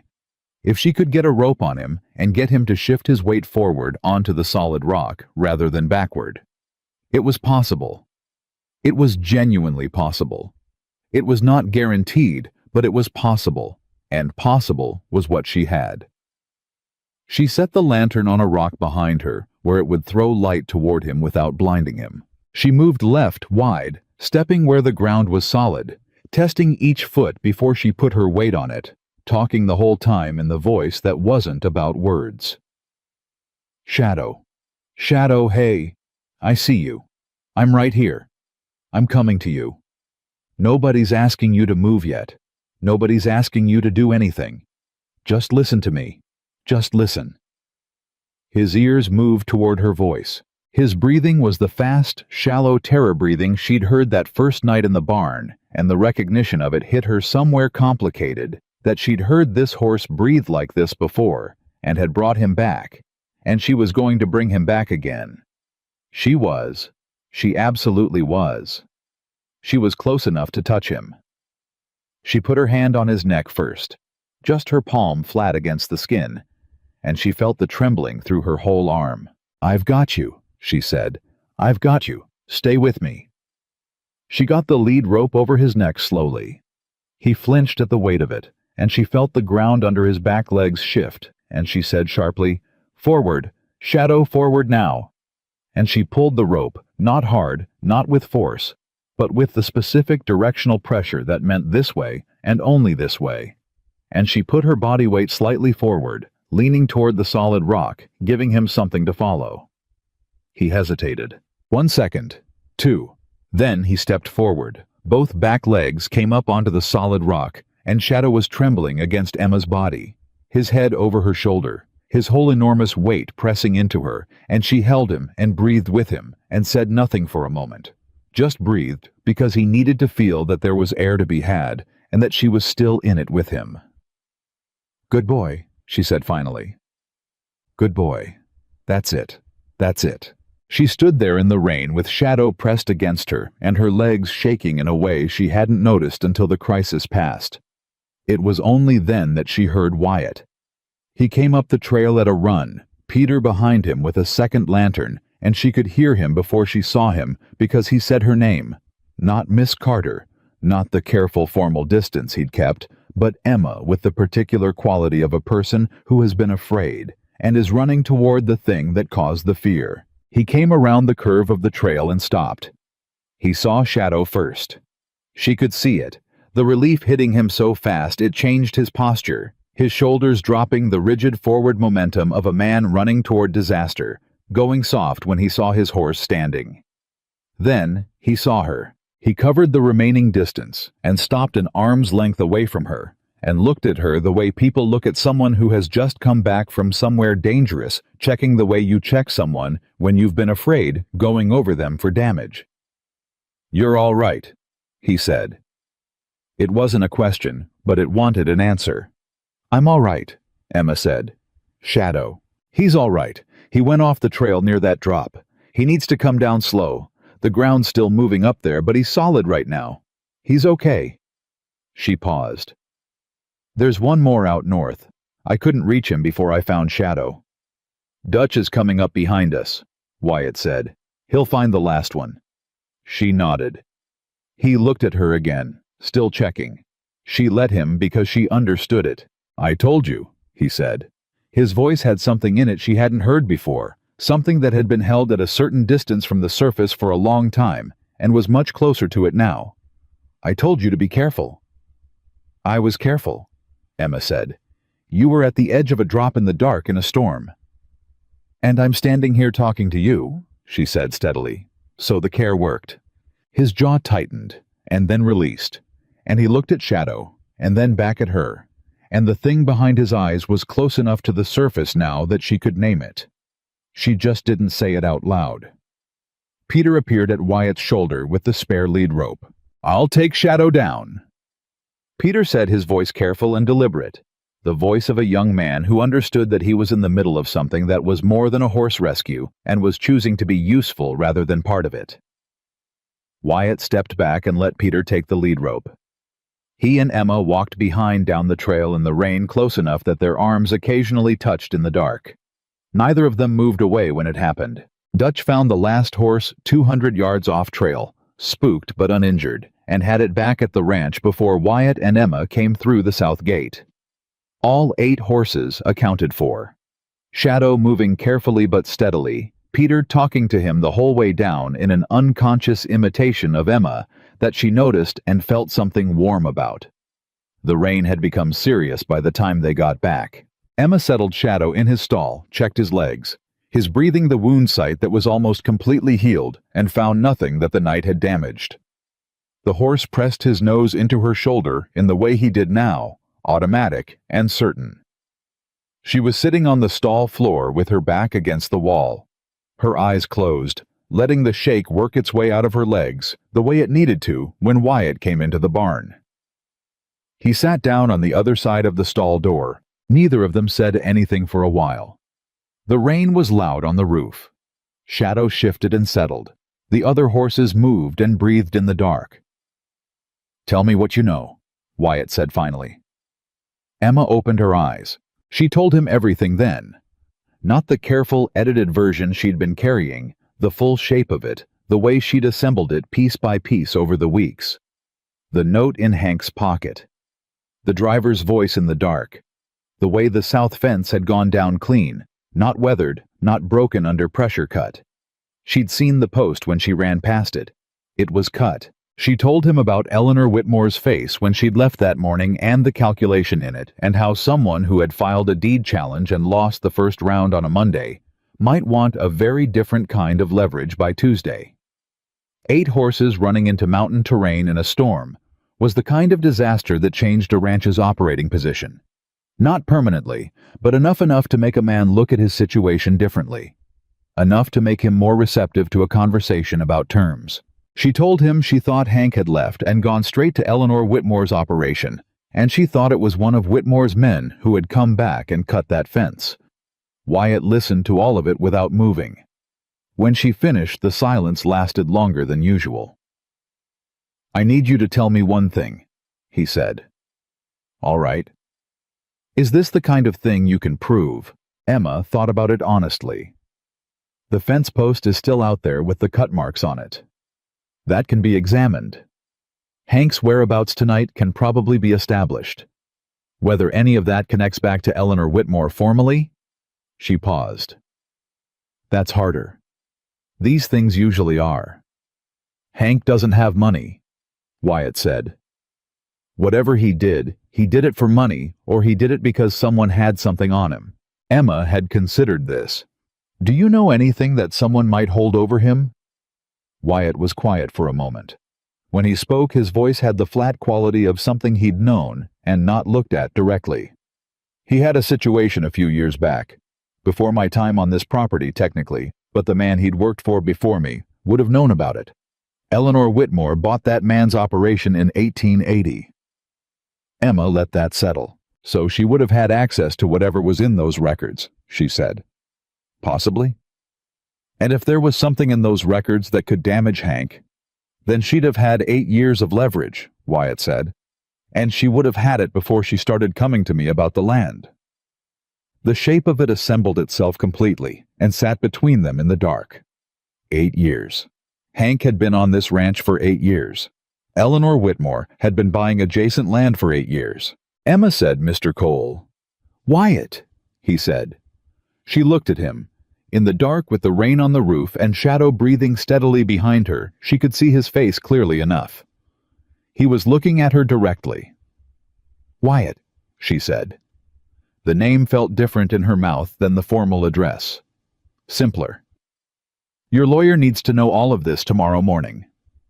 "I know. And you need to talk to the sheriff, not Price, the territorial sheriff. This is bigger than Price, and if Whitmore has him placed too—" "I know," Wyatt said again. "I'll ride to Santa Fe if I have to."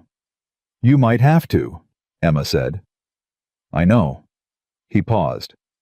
"I'll go day after tomorrow. I need a day to get the documentation together." "I can help with that." He looked at her for a moment. "Emma," he said.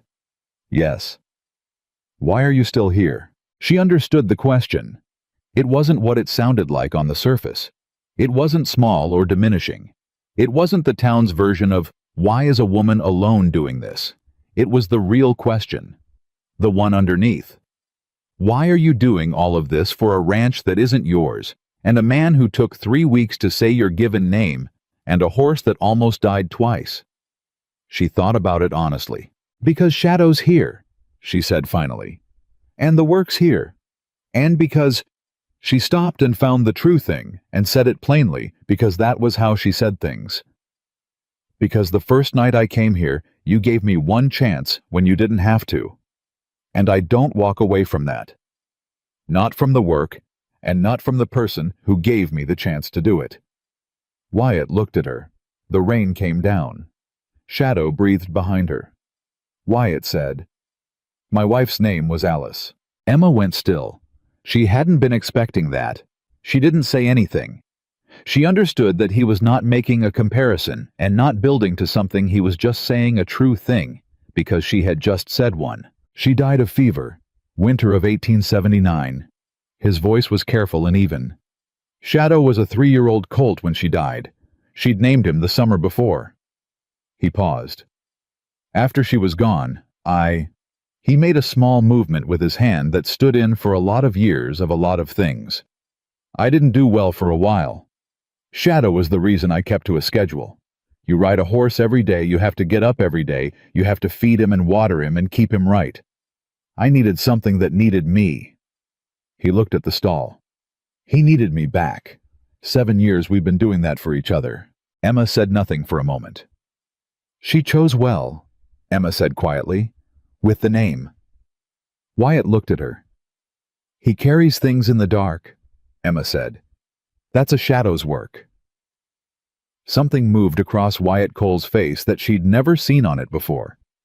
Not the almost smile. Something deeper than that. Something that was raw the way things are raw when they've been covered a long time and the covering comes off. He didn't say anything. Neither did she. After a while he got up and got a blanket from the tack room and came back and handed it to her without ceremony, and she took it without ceremony and wrapped it around her shoulders because she was cold and because it was a practical thing and not anything more complicated than that. Except that it was. She knew it was. She thought he knew it too. The next day, while Wyatt was assembling documentation with his lawyer, Emma received a visitor she hadn't anticipated. It was mid-morning. She was in the east pasture, doing a post-storm check on the horses that had spent the night in the barn, working methodically through the herd with her notebook when she heard a carriage on the road and looked up and felt something in her chest go careful. Eleanor Whitmore came through the gate alone. No lawyer, no driver waiting behind her, no sheriff at her elbow. Just Eleanor Whitmore in her good wool dress walking across the yard toward Emma with an expression that was different from the one she'd worn the day before and the day before that. Something had changed in it overnight. Emma didn't move toward her. She kept her notebook in her hand and waited. Eleanor stopped a few feet away and looked at her with an expression that was for the first time entirely without performance. "You're the one who moved the records," Eleanor said. Not an accusation, just a fact said like a fact. "Yes," Emma said.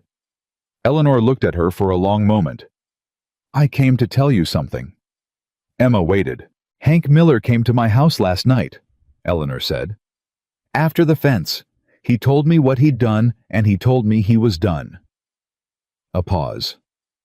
"He also told me that you'd been watching him for weeks, that you knew the shape of most of it." Another pause shorter. "That you could probably prove enough to cause me considerable difficulty." Emma said nothing. "I'm not here to negotiate," Eleanor said. "I'm not here to threaten you, and I'm not here to offer you something. I'm here because—" She stopped, and for the first time, something behind Eleanor Whitmore's composed face showed itself as effort. The effort of a woman saying something she hadn't said in a long time. "I built what I have from nothing, Miss Carter.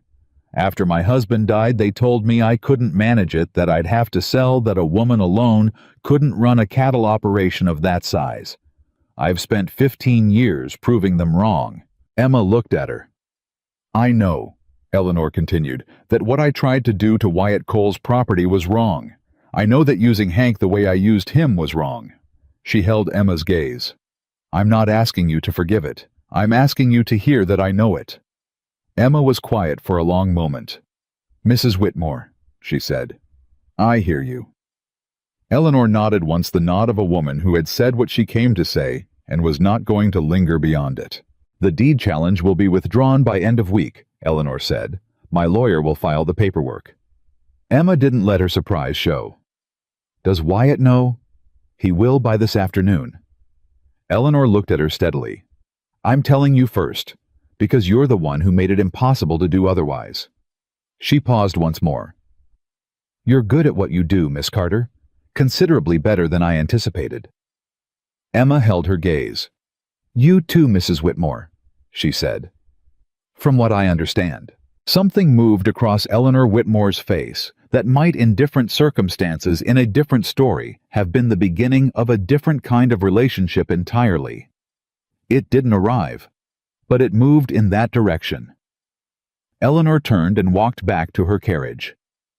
Emma stood in the east pasture and watched her go. Then she turned back to her notebook and picked up the morning check where she'd left off. She had 6 more horses to get through before noon.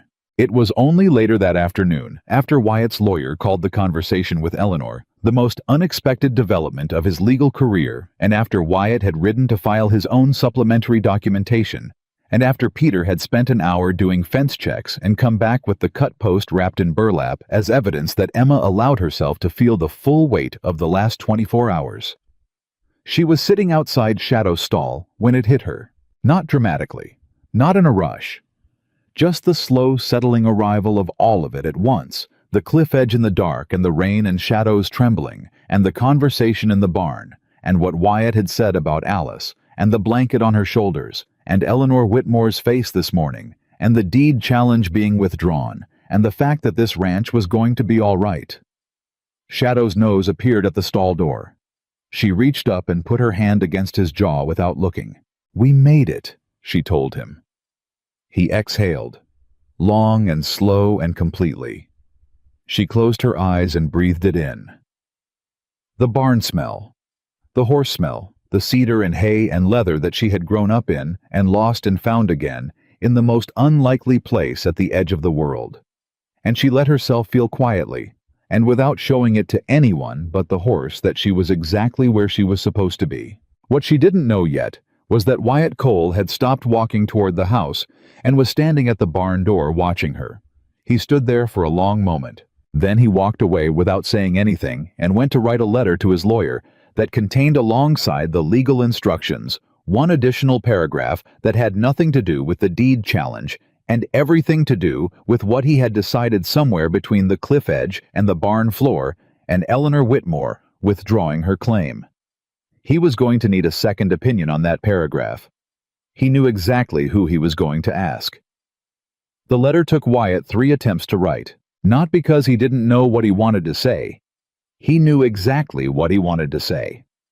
The problem was that he'd spent 6 years building a life that didn't require him to say things like this, and the words felt unfamiliar in his hands the way any tool feels unfamiliar when you've left it unused long enough. He burned the first 2 versions in the stove. The third one he folded and put in his vest pocket and left there for 2 days without doing anything about it. In those 2 days, life on the Cole Ranch moved with the particular focused energy of a place that has been through something hard and is reasserting itself. Peter restrung the south fence with 2 of the hands Wyatt had brought in from town. Temporary help good workers who didn't ask too many questions. The cut post was delivered to Wyatt's lawyer in Santa Fe, along with a sworn statement from Dutch, who had seen Hank Miller talking to Eleanor Whitmore's driver on the property 3 separate times in the weeks before the fence went down. Dutch had not said anything at the time because he had not understood what he was seeing. He said something now.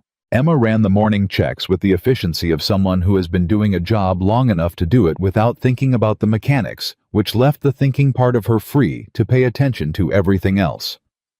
She noticed the way Peter was growing into the work, not just doing it, but understanding it, asking the right questions, the ones that came from observation, rather than protocol. She spent an extra hour with him on Wednesday, showing him what she was looking at, when she checked the chestnut gelding's leg, the specific location and quality of the heat that told you something, versus the general warmth that told you nothing. "How do you know the difference?" Peter asked. "Practice," Emma said. "And paying attention before there's a problem. If you know what right feels like, you recognize wrong faster." Peter nodded slowly the way he nodded when he was putting something into the category of things he was going to keep. She was aware in those 2 days of Wyatt watching her. Not in the way men had watched her before, not the assessing look of someone deciding what category to put her in, not the suspicious watch of someone waiting for her to fail. This was different. This was the way a person watches something they are still in the process of understanding carefully, and without wanting to be caught at it. She let him watch. She didn't make it easy or difficult. She just kept working and let the work be what it was. On Thursday morning, she went to the south pasture to check the new fence line, and found Wyatt already there. He was standing at the repaired section with his hands in his pockets looking at the posts, the way he'd looked at Shadow that first morning, not at the surface of the thing, but at what the thing meant.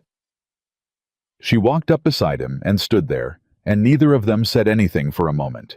And it was the comfortable kind of silence, now, not the weighted kind. That had changed somewhere in the last few weeks without either of them declaring it. "The territorial sheriff's office sent word this morning," Wyatt said. Emma waited. "They're opening a formal investigation into the deed filing. Eleanor's withdrawal is being examined alongside the original submission to determine if there was intentional fraud in the survey documentation she provided." "Will it stick?" Emma asked. "My lawyer thinks it will. Depends on what they find when they go back through the land office records." He paused. "Hank's already been interviewed. He cooperated." Emma thought about Hank Miller standing in the yard with his hat in his hands, saying, "I know you know." She thought about the particular look on his face that had no strategy in it. "That took something," she said. "It did." Wyatt agreed. They stood at the fence for another moment. "The deed challenge is fully withdrawn as of yesterday," Wyatt said. "Filed and recorded. The south pasture is clear." "I know," Emma said. "Peter told me. Peter tells you everything. Peter tells me the things he thinks I should know. It's a good instinct." Wyatt was quiet for a moment. Then he said, without looking at her, There's something I've been meaning to talk to you about. Emma felt something in her chest go careful the same way it had gone careful when Eleanor's carriage had come through the gate. But this was a different kind of careful. Less like bracing and more like standing very still on ground you want to be sure of before you shift your weight. "All right," she said. He reached into his vest pocket. He held out the folded paper. She looked at it. She didn't take it yet. "What is this?" she said. "It's a proposal," Wyatt said, "for a formal partnership arrangement on the ranch." He kept his eyes on the fence line. "My lawyer drafted it. It would make you a co-owner of the livestock operation, the horses, the care program, the breeding side of things, if we build that out. Your name on the deed alongside mine for that portion of the property." He paused. "With a right of first refusal on the broader property if I ever sell, which I don't intend to do." Emma didn't say anything. "I've been thinking about it for 2 weeks," Wyatt said. "Since before the fence, before Eleanor came back." He paused again. "I was thinking about it when I wrote the letter I was burning in the stove." She looked at him then. He was still looking at the fence. "You burned a letter," she said. 2 letters. "About a business proposal." He turned and looked at her directly, and she could see in his face the specific expression of a man who is going to say the true thing even though the true thing costs something. "About more than a business proposal," he said.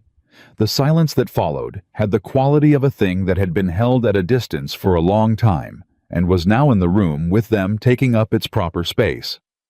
Emma looked at the folded paper in his hand. "Read it to me," she said. He blinked. "I beg your pardon?" "Read it to me," she said again. "The letter. Not the legal document, the letter. The one that's in there with it." He looked at the paper in his hand. His jaw tightened slightly. "Emma, you said it was more than a business proposal," she said. "So I want to hear the more than part." He was quiet for a moment. The wind came through the south pasture and the repaired fence held. Shadow in the east pasture, visible from where they were standing, lifted his head and looked toward them. Wyatt unfolded the paper. He read. He read slowly, in the flat, careful voice of a man reading something personal, in front of another person for the first time, which made it more, not less, the way all honest things become more when the person saying them is aware of the cost. He'd written about the night she'd knocked on his door with the medical kit, and the look in her eyes that had nothing to do with fear and everything to do with certainty. He'd written about watching her work in the east pasture and the way she moved through the herd, the way water moves without force, without announcement, just finding the right level and settling there. He'd written about the night in the barn after the storm when he'd told her about Alice, and she'd said she chose well with the name, and how those 4 words had done something to a place in him that had been sealed for 6 years. He'd written, "I am not a man who says things twice or chases what walks away from him. I am asking you once plainly to consider whether what has been building between us since the night you walked into my barn is something you are willing to build further. Not because you need this ranch or because you owe me anything for the work. You owe me nothing. If anything, the debt goes the other way, but because you choose to. That is the only reason I want if you decide you want it at all." He stopped reading. The paper was still in his hands. Emma stood at the south fence of the Cole Ranch in the New Mexico morning and felt the full weight of the last 6 weeks settle into something that finally had a shape she could name. All of it, the boarding house and the $14 and the 4 ranches that turned her away, and the night in the barn with Shadow trembling under her hands and the records in the brass-clasped kit and the cliff edge in the dark, and Eleanor Whitmore's face and Hank's hat in his hands and Peter's voice saying, "He's a good horse." All of it had led here to this fence this morning. This man standing beside her holding a letter he'd burned twice before he let her hear it. She took the paper from his hands. She folded it back along its creases. She put it in her own pocket. Wyatt watched her do this. "You're keeping it," he said, carefully. "I'm keeping it," Emma said. He looked at her. "That's an answer," she said. "If you're listening, Something moved across Wyatt Cole's face that was not the almost smile and not the careful blankness. It was the real thing. Unhurried and unguarded and completely without the armor he'd been wearing since 1879, and it changed his face in the way that real things change people's faces, not dramatically, not into something unrecognizable, but into something more like what they were always supposed to look like when nobody was trying to take anything from them. "I'm listening," he said. "Good," Emma said. And she turned and walked back toward the barn, because Shadow's morning check was 40 minutes overdue, and she was a woman who did her work, regardless of what else was happening around her, and she thought she heard something behind her that might have been a quiet exhale that had been held for 6 years, but she didn't turn around to confirm it. She didn't need to. What followed was not an ending. It was a beginning that had been waiting for the ground to be clear enough to build on. The formal partnership agreement was signed 4 days later in the presence of Wyatt's lawyer and a notary, who came out from Santa Fe and tried very hard not to look surprised at the document he was witnessing. Peter was there. Dutch was there. Mrs. Ruth Delaney from the boarding house was there because Emma had invited her, and Ruth Delaney sat in the corner of Wyatt's front room and watched the whole proceeding with the expression of a woman who has seen enough of the world to recognize when something is right. "You'll need to get your things from my boarding house," Ruth told Emma afterward. "I know," Emma said. "I'll have them boxed by Sunday." Emma smiled. "Thank you, Mrs. Delaney." Ruth looked at her with the kind of look that carried years of observation in it. "I knew," she said, "when you came through that door with your $14 and your father's kit that you were going to be trouble for someone." "Was that a compliment?" Emma asked. "It was an assessment," Ruth said. "It just happened to be favorable." The territorial investigation moved forward through the fall with the slow, grinding precision of legal processes that have enough documentation to sustain them. Eleanor Whitmore did not go to prison. She was a woman of resources, and those resources included lawyers who were very good at defining the boundaries of what could be proven. But the investigation exposed enough about the methods she'd used that her reputation in the territory shifted in ways that could not be repaired by money alone. 3 of the ranchers whose land she'd acquired under similar pressure retained their own lawyers. 2 of those cases settled. She did not come to the Cole Ranch again. What she did on a gray morning in November was send a letter. It was addressed to Emma, not to Wyatt. It said in Eleanor Whitmore's precise, unembellished handwriting, "You were right. I knew the right way to build what I wanted, and I chose the other way instead. I have spent some time considering why. I have not fully answered it yet. I wanted you to know that I am still considering it. That is all." Emma read the letter twice. She put it in the box where she kept the important things alongside her father's veterinary texts and the letter from Dr. Harlan of Lexington, and the folded piece of paper from the south fence that she had kept in her pocket for 4 days before she let it live anywhere else. She did not write back. Not yet. But she did not throw the letter away. She thought that was also an answer of sorts. Shadow had his first full ride on a cold, clear morning in early October. Emma had been managing the return to work with the same methodical care she'd given everything else. Short pasture walks first, then longer ones, monitoring his gait and his breathing and the former wound site, with the particular attention of someone who knows the difference between recovery and health and won't call one by the other's name until the evidence supports it. The evidence supported it on a Thursday in October when she watched him move across the east pasture at a full extended trot with his neck arched and his ears forward and his coat showing the full dark gloss that meant everything underneath was working the way it was built to work.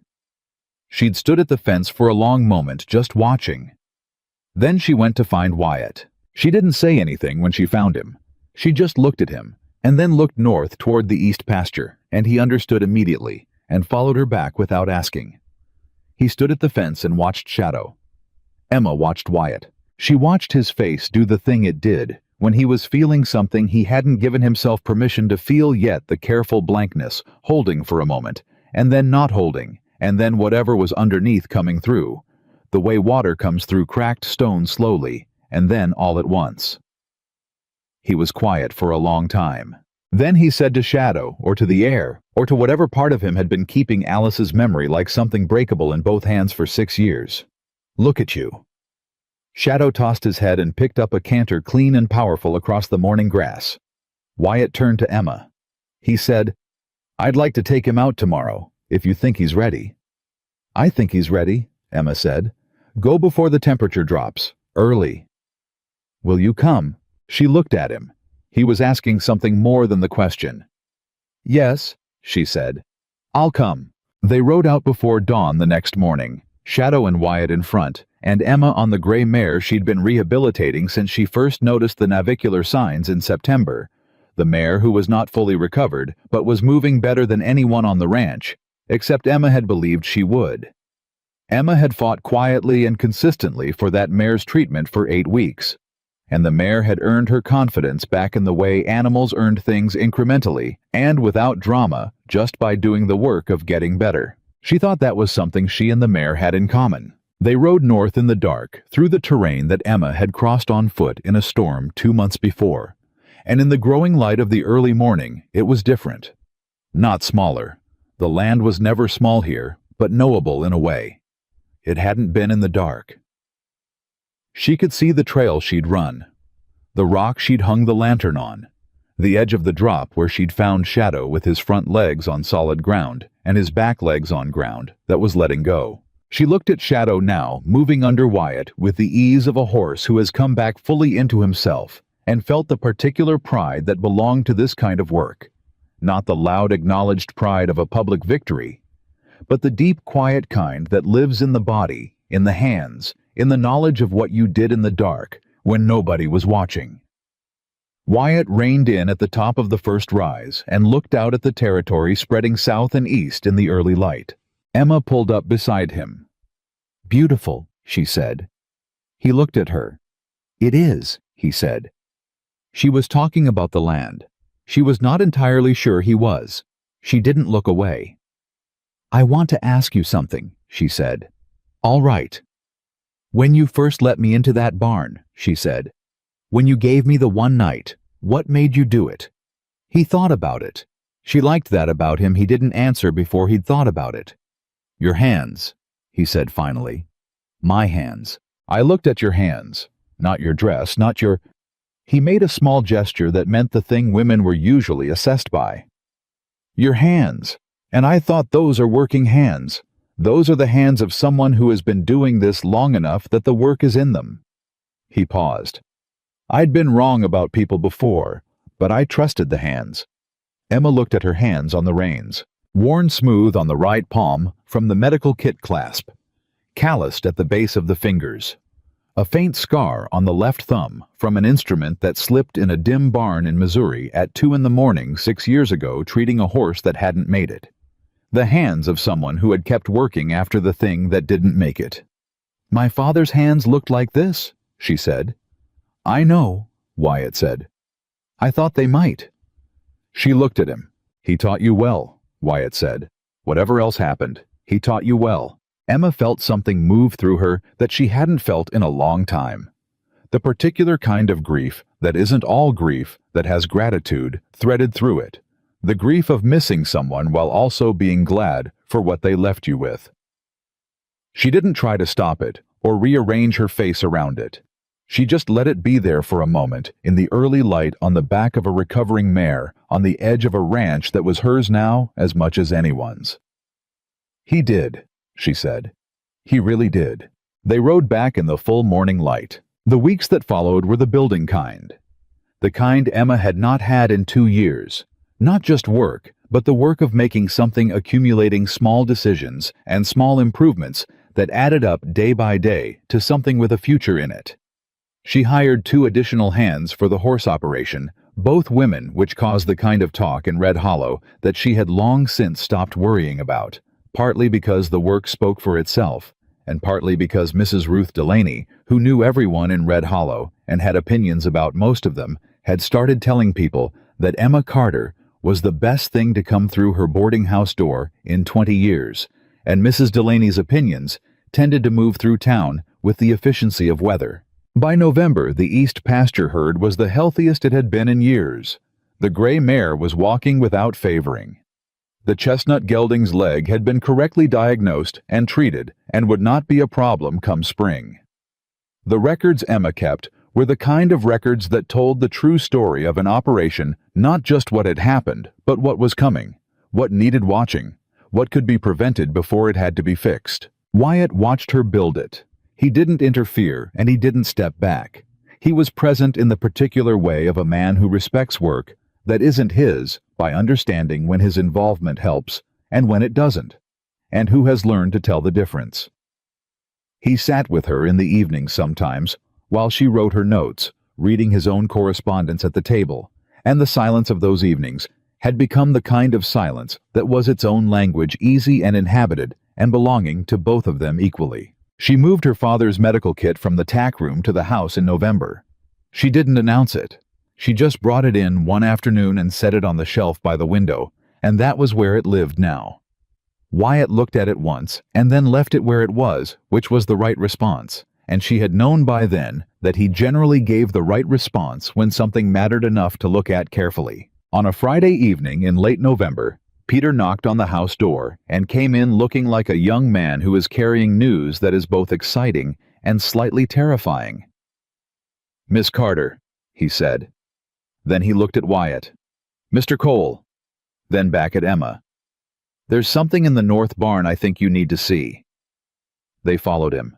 The young chestnut mare, a 4-year-old they'd acquired in September, that Emma had identified as having good conformation and a temperament worth investing in, had foaled 6 weeks ahead of the date Emma had calculated, which meant Emma's calculation had been off, which was unusual enough that she replayed her initial assessment all the way to the barn and identified the moment she'd missed the sign.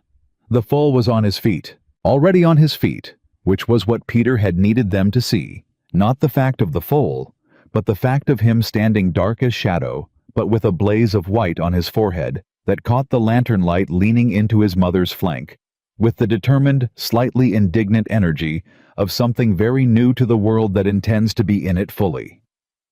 Emma stood at the stall door and felt the smile arrive before she could organize her face around it. Peter was grinning. "I didn't know what to do, so I just—" "You did exactly right," Emma said. "You came and got us." "He's been standing for about 10 minutes, Peter said. "He fell twice, but he got back up both times." Emma looked at the foal. Dark coat, white blaze, already standing. She looked at Wyatt. Wyatt was looking at the foal with an expression she recognized now, the real one, the unguarded one that had come through after the letter. "He needs a name," Wyatt said. "He does," Emma said. "You should name him." She thought about it. She thought about the first night and the dawn, and Shadow's head coming up, and the cliff edge and the rain and the south fence, and the letter in her pocket, and her father's hands on hers when she was 8 years old, and he was showing her how to listen to what a horse was telling you. "Ember," she said. Wyatt looked at her. "The thing that stays lit," she said, "when everything else goes dark." Wyatt looked at the foal for a long moment. The foal looked back at them both with the enormous, liquid, entirely fearless eyes of something that has not yet learned that the world requires caution. "Ember," Wyatt said, like he was testing it, like he was keeping it. "Yes," Emma said. Peter exhaled beside them like a man who has been holding his breath for 10 minutes. "That's a good name," he said. "It is," Wyatt agreed. Emma stayed with the mare and the foal for 2 hours, making sure the nursing had established properly, checking the foal's legs, talking to him the same way she talked to all of them, in the low, steady voice that wasn't about words. Wyatt stayed. Peter stayed until Emma told him to go get some sleep, and even then he stood at the barn door for a while before he went. When the mare had settled and the foal was nursing steadily, and Emma had done everything that needed doing, she stood up and stretched her back and found Wyatt leaning against the stall beside her. "You were right about her," he said. "The chestnut, the conformation, the temperament." "I know," Emma said. He looked at her sideways. The almost smile fully arrived now, living on his face like something that had always been there and had just been covered. "You could at least pretend to be humble about it," he said. "I could," Emma said, "but it would waste time. He laughed. She had not heard him laugh before. Not really. The sound of it was different from the almost smile, fuller, more surprised, like something that had gotten out before he decided whether to let it. She filed it away. She thought she would hear it again. She intended to make sure of it. They walked back to the house in the dark, close enough that their arms touched, and this time, neither of them moved away, and neither of them mentioned it, because some things don't need to be announced. Some things are simply true, and the people who know them true don't need to make a speech about it. At the door, Wyatt said, "Emma." She stopped and turned. "I'm glad you stayed," he said. She looked at him in the dark. The man who had given her one night when he had every reason not to. The man who had burned 2 letters and written the 3rd one and read it at a fence in the morning because she'd asked him to. The man who trusted hands. "I'm glad I stayed too," she said. She went inside. She put a log on the fire and sat with her notebook in the warm light and wrote the foal's arrival into the record date, time, weight, estimate, confirmation of nursing, name, condition of dam in the careful handwriting her father had taught her. The handwriting that looked like his. She wrote male foal, dark coat, white blaze, on his feet within minutes of birth, strong, name Ember. She looked at what she'd written. She added one more line. She wrote, "He fell twice and got back up both times." Then she set down the pen and listened to the fire and the night and the sound of a ranch that was alive. Horses in the barn, wind on the roof. The distant sound of shadow in the east pasture moving through the dark without fear, and felt the full weight of what she had built here settle around her like something she had earned with both hands, with her father's hands, with the hands Wyatt Cole had looked at and decided to trust. She had come to Red Hollow with $14 and a worn medical kit and a name that meant nothing to anyone. She had stayed because a dying horse had one last spark in him, and she had been the one willing to see it. She had built something here that would outlast the deed challenge and the sabotage and the long, cold years of traveling toward a place that would keep her. She had built it out of precision and stubbornness, and the refusal to let a story someone else told about her become the story she told about herself. And she had found in the finding of all those things that the other thing, the thing she had stopped expecting, because expecting it hurt too much, had found her instead. The way the right things sometimes did. Not when you were looking for them, but when you were too busy doing the work to notice them arriving. Red Hollow had not been ready for Emma Carter.